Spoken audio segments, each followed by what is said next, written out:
Now, AI governance, AI security, okay, and the AI risk. These are three subjects, okay, that's gaining the prominence now, okay.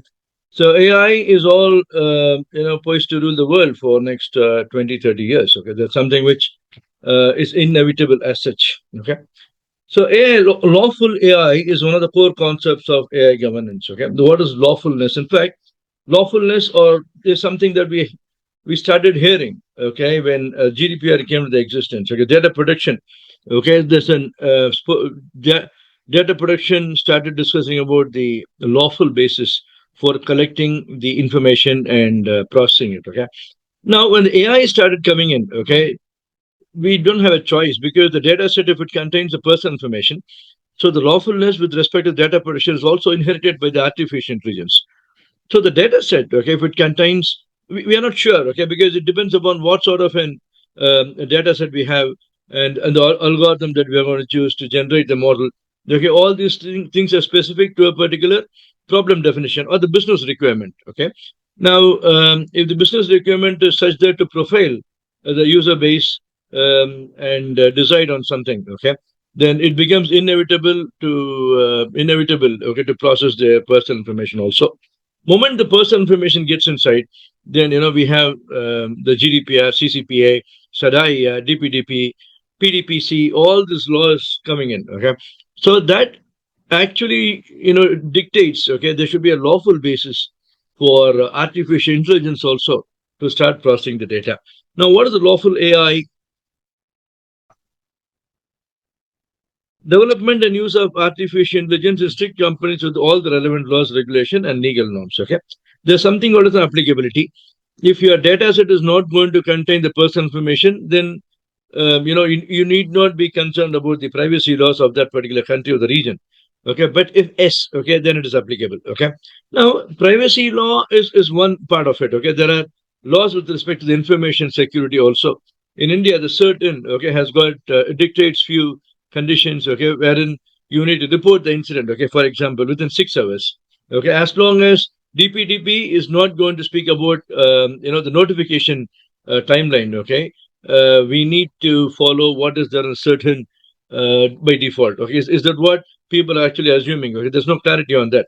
But having said that, okay, so not only the privacy has got a requirement with respect to, lawful requirement, okay, there could be some other country with a requirement for security also, or we have protected health information, okay, blah blah blah, etc. Protected financial information, okay. Now, whenever you are going to have an artificial intelligence model processing the financial information, health information, or personal information, then the lawful basis actually comes into the picture. Okay, so that decides the lawful AI or not. Okay, especially with the GDPR, we are processing the data set. Okay, now the data set is something, if it's going to be in-house data set, okay, which we have on-prem and we have collected it. Okay, then we would have definitely got the consent from the users. Okay, on the data set. Okay, and when we are going to, let's say, if you're going to get on to artificial intelligence, okay, in fact, the ICO UK says innovative technology usage, okay, artificial intelligence for sure is innovative technology. You need a consent from the data subject before you start processing it. Okay, so that is something. If you're going to have an in-house data set, that will be taken care. Okay, if you're going to buy it from a third party, okay, if you're going to buy the data set from a third party, they need to have a consent from the data subject. It becomes a very big problem if the model is going to leak the person information and the data subject, okay, it comes to know about that. Okay? Even if they don't know that, okay, it's a responsibility, and it's the responsibility of the processor, because the data is somebody, we are getting it from a third party, right? So we need to ensure that there is a consent for every single personal information available on the data set. Either you get it, or if you're going to buy it from a third party, they need to get it. You are not supposed to use the data set of the personal information unless otherwise there's a consent for processing it. Okay, there are a lot of laws, there are a lot of requirements. Okay, we need to actually understand. Okay, so all these things relate to what is called the lawful AI. Okay, so technical and the, because in security we speak about technical, physical, and then administrative, right? All the safeguards are actually applicable. As the technology advances rapidly, okay, we also need to ensure that the laws are all updated. Okay, in fact, Singapore updated their the artificial intelligence stands in 2024. So every country, because there's the rate in which the adaptation actually happens with AI, okay, is tremendous. Okay, what we actually saw, the super AI, okay, as a part of in 2050, etc. Yesterday, Sam from OpenAI said that it's going to happen by the end of this decade. Okay, end of the decade, we are in 2025. In 5 years, we are going to witness it. It might even happen faster or no. Okay, we don't know that. Okay, so it's like a prediction that has been given by Sam. So what I mean to say, the way in which or the rate in which the artificial intelligence technology is actually getting onto the innovation. Okay, something which nobody expected or anticipated. Okay, now, core components of lawful AI adherence to the existing law. We discussed about GDPR, CCP, etc. They're all existing laws. Okay, GLBI, okay, SOX, whatever it is. Okay, you need to adhere to it. Okay, and in fact, these are all regulatory compliances. Okay, if you're going to process the cardholder data, okay, then you need to comply with the PCI DSS also. So the PCI DSS will also updated version to include the artificial intelligence. Okay, to cope up with the innovative technologies. Okay, adherence to the existing laws, compliance with AI specific law. So 2025, we are in October, we're in September. Okay, so at the moment, the only law that is available in the world is EU AI Act. Okay, in fact, the UK has said by summer 2026, they're going to come up with a law with respect to artificial intelligence. Canada had a law, but they have withdrawn it. Okay, so and India is actually coming up with this Niti Aayog law. Okay, so it's building on the existing DPDP and everything.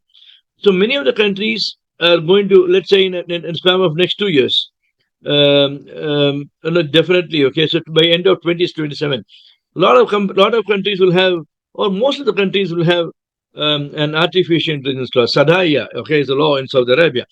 Okay, so GCC is also coming up with artificial intelligence laws, etc. Okay, so this law definitely will evolve and it will get updated very often. Okay, because agents, AI agents that we are discussing in 2025, in 2024, nobody was discussing about it. But now everybody discuss about the agents, AI agents. Okay, there could be something else coming in. Okay, so this law must be what do I say every year. Okay, like how we do go for an management system documentation. Every year you need to revisit this and update the law. Okay, we don't have a choice. Otherwise, we'll be left behind. Ethical principles, transparency and explainability. Why are we doing this? Okay, we need to be transparent to the user. Explainability. Each and every decision that is made by the artificial intelligence should be in a position to you should be in a position to explain it. Okay. In fact, the deep learning model, okay, there are a lot of hidden layers. Okay, there's a challenge there. You cannot explain why the DL, okay, is giving me that particular output. DL models are giving me an output. Okay, so explainability is actually a challenge, but I'm not saying it's impossible. Okay, so explainability is one of the concepts, one of the principles of the ethical AI. We will also discuss about the ethical AI. Fairness and non-discrimination. Okay, the bias is what we mean by the discrimination. Now, for example, if you're going to have the data set, okay, and if you're going to have the data set, there could be, the situation where the output of a model is biased towards a particular race or particular ethnicity or towards a region or towards an color. Okay, I have strong reason to say that. There's one of the live examples in the world where in a particular country, okay, the hospitals, so they had been treating the patients who are white, okay, and not the black. Okay, so the data set of that particular hospital had a lot of whites and less of blacks. Okay, but they decided, okay, on a predictive AI, they decided that the blacks are all very healthy, but whites are not very healthy. Okay, that is not the case. Okay, so we need to explain. Okay, so we need to explain this. This is a bias. Okay, now this is actually not a bias. Okay, this is based on data drift. But what I mean to say is, if purposefully the model is designed in such a way, programmed in such a way, it will always favor a particular gender or particular group of people, particular ethnicity, etc. Okay, that is called as an discrimination. So we always need to have a model as a part of the lawful AI where the discrimination is actually not there. Accountability. Okay, who's the owner. Okay, there are a lot of things, right? You're going to get the data set, you're going to get the algorithm, you're going to mix the data set and the algorithm, get onto a model. You have the training data, test data, and validation data. This is one type of things. Okay, otherwise you can have We can have the data set for the LLM generated by web scraping. Okay, so we need to refresh the data set. Okay, so that if I'm going to do a prompt, give a prompt, okay, it's going to display me the latest one, vector database, and that is it, and RAG. Okay, that's a different concept altogether. Now, if I'm going to collect the data from various sources, okay, the accountability is questionable. Okay, so we always need to take care on who is accountable for what. Okay, finally, if I'm going to give a data, okay, on something, and that is not right, okay, the user can always say that, okay, what you had given me is not right, can you please remove the content. Okay, I will not scrape that particular website. Okay, there's a feedback mode which I should be working on. Coming on to the challenges, rapid technological change. As I told you, AI agents are something which we did not discuss about it in 2024, but now we are discussing a lot about it. End of 2024, we started listening to it, but now there are a lot of trainings, etc.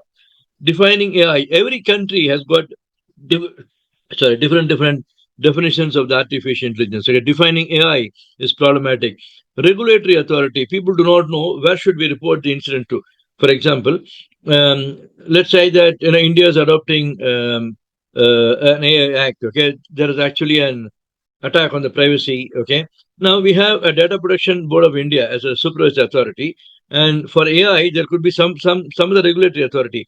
If it's a privacy incident, whom should we report to it? Should we report to both of them or any single one of them? Okay, so we need to focus on that. But having said that, okay, if you look at the ICO, they have what is called as an artificial intelligence toolbox for UK. Okay, so you can follow that Excel sheet to take care of your privacy in the AI environment as well. Okay, but we need to have a clarity whom should we report the incidents. You are treating it as an AI incident or privacy incident or both. Okay, black box problem. Black box, in fact, these problems exist on the deep learning, hidden layers. Okay, now the explainability is also a problem. Nobody can, so we don't know how it actually works. Okay, so that's a challenge for the lawful AI. Liability issues and the human rights impact. So who is liable, okay, for a particular incident? Now let me tell you something. There is one sort of an attack in AI, which is called as a backdoor. Okay, now how can I have a backdoor? For example, in a particular website, okay, if I want to have the script hook file from beef.xss and Kali Linux, okay, that hook file, if I'm going to embed it, white color, font color is white and background is also white. If you're going to web scraping, it's going to sit on your data set, okay? If the preparation of the data is not proper, okay, it's going to sit on your data set, and if somebody is going to do a query, okay, that hook will start getting executed. It will open up a backdoor for me. In this particular situation, who's accountable for it? Okay, this website, okay, it could be a blog. Some other user would have done this also. Like, these things are demonstrable in damn vulnerable web application. Okay, you can have this hook, or you can have a persistent cross-site scripting. Okay, on a particular blog. If I'm going to scrape a blog and fill up my data set, okay, even that particular organization who's hosting that blog might not be aware of this problem. Okay, but they need to. Ignorance is not a bliss in security. Okay, that's what I mean to say. Okay, next is the human rights impact. Okay, supposedly, okay, if I'm going to generate a video, okay, like a Gen AI on a particular, like impersonation attack on a particular a celebrity, okay, it leads to what is called the human rights issue. Okay, there are a lot of cases of the human rights issue with respect to the artificial intelligence. It's still an immature stage, but we need to take care of it. Okay. So you can join us for the certified AI governance officer, security privacy officer, and the AI officer. Write to us on training@ieee.org.uk. Okay, if you want to get trained and get certified. Okay, cheers and bye-bye. Say subscribe. Bye-bye.